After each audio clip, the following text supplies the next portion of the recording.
dans la province de Guanacaste, dans le nord-ouest du pays. L'État a déclaré plus de 120 000 hectares de la région aires protégées.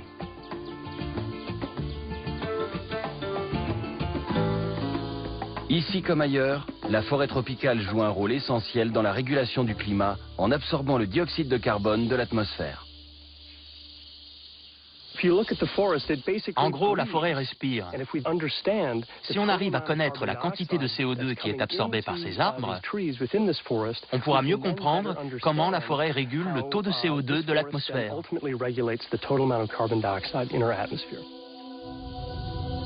Les émissions de gaz carbonique sont en hausse partout dans le monde. Combien de CO2 une forêt tropicale comme celle-ci peut-elle absorber? Et quel rôle joue-t-elle exactement dans la lutte contre le réchauffement climatique? Brian Enquist et une équipe de chercheurs américains pensent que la géométrie fractale peut répondre à ces questions. On va essayer de mesurer la hauteur de l'arbre. Contre toute attente, ils commencent par abattre un balsa. En fait, l'arbre est en train de mourir et ils ont la permission des autorités. Christina, dès que tu auras la hauteur de l'arbre, on pourra calculer approximativement l'angle auquel il faudra l'abattre. En fixant un filin à une branche située en hauteur, ils s'assurent que l'arbre tombera exactement où ils veulent. Très bien, parfait.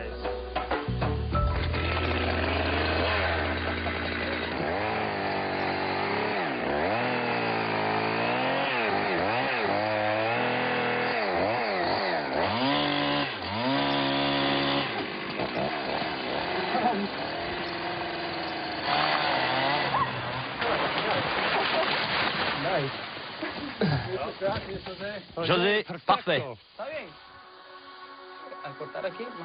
L'équipe mesure ensuite le diamètre et la longueur des branches pour quantifier leur structure fractale. 8. 10,6.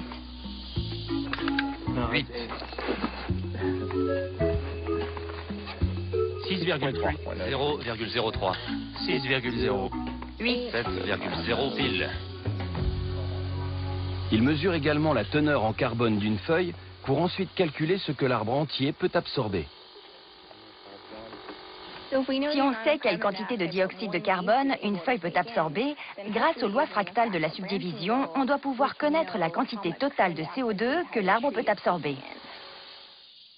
L'étape suivante consiste à passer de l'arbre à la forêt tout entière. Là, c'est bien. 13,2, 3,3. On va inventorier la forêt, c'est-à-dire qu'on va mesurer le diamètre à la base de chaque arbre, du plus grand au plus petit.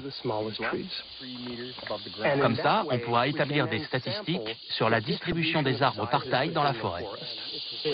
Ça fait 61,8 cm. L'aspect de la forêt peut sembler aléatoire et chaotique. Mais l'équipe pense qu'elle obéit à une structure, et qui plus est, à une structure fractale pratiquement identique à celle de l'arbre qu'ils ont abattu. Le plus beau, c'est qu'en termes de taille, il semblerait que la distribution des arbres dans la forêt corresponde exactement à celle des branches sur l'arbre.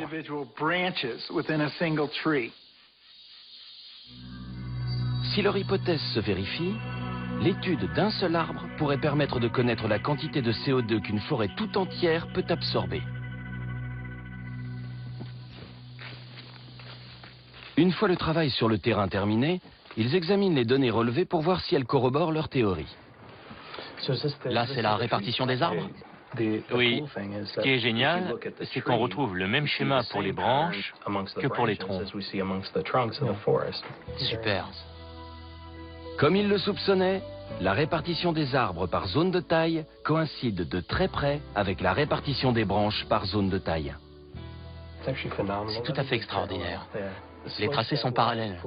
La courbe de structure de l'arbre est la même que celle de la forêt. Alors on a bien fait de couper l'arbre. Absolument. Jusqu'à présent, Les mesures prises sur le terrain semblent confirmer leur thèse. Il est possible, à partir d'un seul arbre, de déterminer la capacité de la forêt tout entière à enrayer le réchauffement climatique. L'analyse des structures fractales de la forêt ouvre de nouvelles possibilités. On peut établir une formule mathématique qui permet de savoir dans quelle mesure l'ensemble de cet écosystème absorbe le CO2. Et peut-être à terme, d'anticiper les effets du réchauffement planétaire. Des générations entières de scientifiques étaient persuadés que les formes irrégulières de la nature ne pouvaient pas être définies mathématiquement. Mais la géométrie fractale a permis de comprendre qu'elles obéissaient à un ordre sous-jacent et à des lois mathématiques simples. En promenade, je voyais la forêt comme un simple groupe d'arbres de tailles différentes. Des grands par-ci, des petits par-là, apparemment disposés de façon aléatoire et chaotique. En fait, c'est une structure extraordinaire. Une structure qui peut être cartographiée et mesurée grâce à la géométrie fractale. Ce qui est formidable, c'est qu'on peut traduire ce qu'on voit dans la nature en un langage mathématique. Je trouve ça extrêmement beau.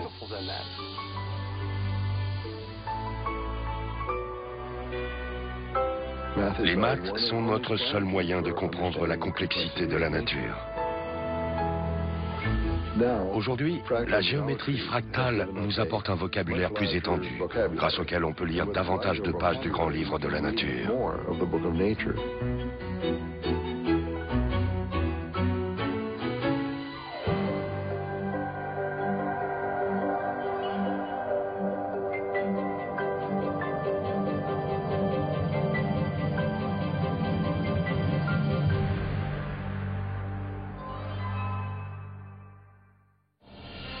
La semaine prochaine, notre magazine scientifique s'intéressera à un sujet sensible, les enfants et les psychotropes. Mais pour l'heure, place à une comédie documentaire sur un sujet préoccupant, la retraite.